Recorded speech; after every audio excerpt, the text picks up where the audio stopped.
নমস্কাৰ আপোনালোক সকলোকে আদৰণি জনাইছোঁ আমাৰ ইউটিউব চেনেল টিচাৰ্ছ কৰ্ণাৰৰ আন এটা নতুন ভিডিঅ'লৈ। যদি আপুনি এগৰাকী কেন্দ্ৰীয় চৰকাৰৰ কৰ্মচাৰী তেন্তে আজিৰ এই ভিডিঅ'টি আপোনাৰ বাবে অতি গুৰুত্বপূৰ্ণ হ'বলৈ গৈ আছে।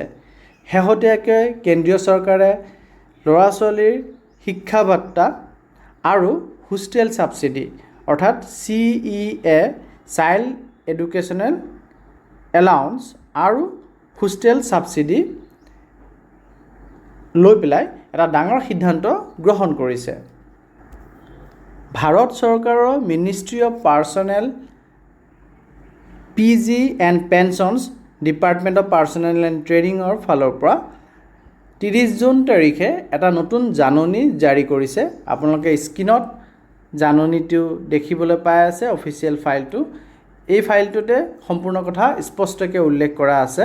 ইয়াতে উল্লেখ কৰিছে যে মৰগীয় বনজ অৰ্থাৎ DNS এলাউন্স বৃদ্ধি পোৱাৰ পিছৰে পৰা এই সংশোধন কৰা হৈছে। আহক জানো এতিয়াৰ পৰা আপোনালোকে কিমান টকাকৈ লাভ কৰিব চাইল্ড এডুকেশ্যন এলাউন্স অৰ্থাৎ CEA হিচাপে।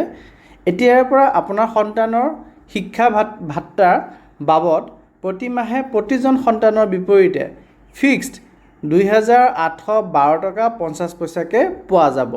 আপোনাৰ প্ৰকৃত খৰচ যিয়েই নহওক কিয় এই নিৰ্দিষ্ট পৰিমাণটো আপুনি লাভ কৰিব। হোষ্টেল ছাবচিডিৰ ক্ষেত্ৰত যদি আপোনাৰ ল'ৰা বা ছোৱালী হোষ্টেলত থাকে তেন্তে হোষ্টেল ছাবচিডি হিচাপে প্ৰতি মাহে প্ৰতিজন সন্তানৰ বাবদ 8437 টকা 50 পইচা অথবা হোষ্টেলৰ প্ৰকৃত খৰচ এই দুইটাৰ ভিতৰত যোনটো কম হয় সেই পৰিমাণৰ ধন আপোনাক ঘূৰাই দিয়া হ'ব অৰ্থাৎ ৰিইম্বাৰ্চমেণ্ট কৰা হ'ব। এই নতুন নিয়মটোৰ বাকী সকলো চৰ্ত পূৰ্বৰ নিৰ্দেশনা যোনটো নিৰ্দেশনা 17/7/2018 আৰু অফিচ মেমৰেণ্ডাম ডেটেড 25/4/2024 আছিল, সেইমতে বাকী নিৰ্দেশনাসমূহ পূৰ্বৰ চৰ্তসমূহ বাহাল থাকিব বুলি এই অৰ্ডাৰটিত উল্লেখ কৰিছে। গতিকে বন্ধুসকল, এয়া আছিল কেন্দ্ৰীয় চৰকাৰৰ কৰ্মচাৰীসকলৰ বাবে এটা অতি প্ৰয়োজনীয় খবৰ।